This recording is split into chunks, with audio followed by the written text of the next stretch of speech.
This is a Jissen match I had with Tomer in the 2019 US Taido National Championships.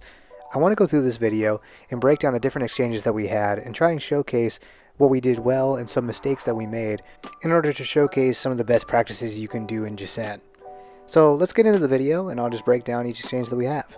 So Tomer and I are squared up in Gedungama position, and the head judge is about to start the match. When the head judge blows the whistle, Tomer takes a big step towards me and I immediately launch into a Kaiju Geri from Gedungama. As you can see, I'm placing my hand on the ground, and it's kind of a variation off of Shaju Geri.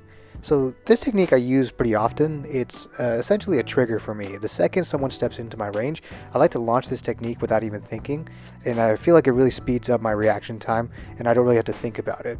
It's also important to establish your kicking range in Jissen pretty early. When Tomer stepped forward, he wanted to test how close he can get to me without being attacked. Now when I throw this kick, it shows Tomer that if he crosses this imaginary line, he's actually in danger of being struck, and it stops him from just pressing forward into me all the time. This is a very important concept in Jissen, and make sure that you throw kind of a psychological jab at your opponent and letting them know where that line in the sand is. So after I throw this kick, Tomer sees it coming, he's able to duck underneath it, and whenever I miss, I always throw a punch to make sure I catch any counterattack that Tomer is about to throw. So here I start the next exchange. I throw a tornado kick from a pretty far distance, a little bit farther than I would like, but it forces Tomer to react. He does a Sokten Geri in order to catch me. I duck underneath, throw a Hangetsate, and Tomer front rolls out of the way. So watching this back, my first mistake was starting this interaction from too far away. You can see when I was doing the tornado kick, I was really just trying to get a reaction out of Tomer. However, because I wasn't able to close the distance, and because I didn't start this from closer, Tomer was able to move in order to capitalize and take my back. So here you can see, when he's initiating this cartwheel kick, my back is completely exposed, and my only option really is to fall forward and escape. When you're starting techniques like this, you really should try and start from a little bit closer so that your opponent has less options to move. The second thing to note in this is Tomer's ability to shift angles even mid Sokten Geri or cartwheel kick. So as you can see here in this image, Tomer is actually kicking behind him. Now if you're familiar with the cartwheel kick, this actually breaks a lot of the rules for how you're supposed to kick your opponent. Usually, if someone's attacking with a cartwheel kick, they're trying to keep their opponent in their line of sight the entire time. But here you can see when Tomer starts his Sokten Geri, he realizes that I'm falling forward, and he's able to literally bend his back and kick behind him against me. Now, I've been training with Tomer for a while at this point, and so I kind of know how he's able to break the rules of Jissen and pretty much physics in order to attack. So when I fall forward, I realize that a strike is right behind me. Now, there's a sixth sense that kind of comes with training with Taido for a long time, and the general rule is when your back is exposed and you can't see your opponent, just safely assume that they're right behind you and they're about to strike. So that's why I immediately attack with a Hangetsate. And then the second rule of Taido is whenever you strike and you miss, always assume a counter strike is coming. And that is why Tomer is able to immediately switch from a cartwheel kick into a front roll, but using a very smart decision to not front roll straight into the corner, but front roll into the center of the ring. And that way making more space away from me and him and allowing us to reset.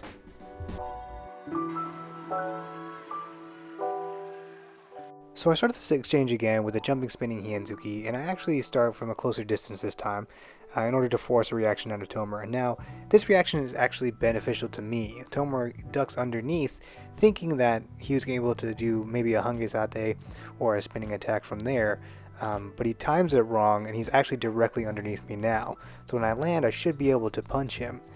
Tomer also has a sixth sense that I was talking about before. As you can see here, his back is exposed and he doesn't have a line of sight on me. So he's going to safely assume that I'm about to strike him. Now instead of throwing a Hangetsate like I did to him, he's going to front roll escape to that top right corner and make some distance between us. So after I miss this punch and I see Tomer rolls away, I don't want to have to reset again with distance, so I move forward. I do a Senju Geri, I see that's not going to hit, so I pull back and I throw a punch. Tomer jumps over it, lands on my shoulder. We spin around each other, knowing that we are not be able to hit each other from there. I do a Sentai Notsuki, and Tomer reacts by hitting me with an Ebi Geri, but we end up jamming. Now this is a very crucial moment for me. I see that I knock Tomer over with my Sentai Notsuki and he's flat on his back. I see he's going to move towards the center of the court. Now I start to run there and jump to hit him with the Hinzuki, but Tomer is able to gather himself with a back roll on all fours and throw an Abugeti beautifully and hit me in midair. Now, Tomer's ability to do this is through Tengi. He's able to recompose himself onto all fours, knowing that I'm behind him and he can't see me. He just throws a technique in order to block me from hitting him with the Hanzuki. Now, what the judge is saying at the front is that the kick was a little bit too low, and so it's not going to count for points, but that was a really great display of awareness from Tomer.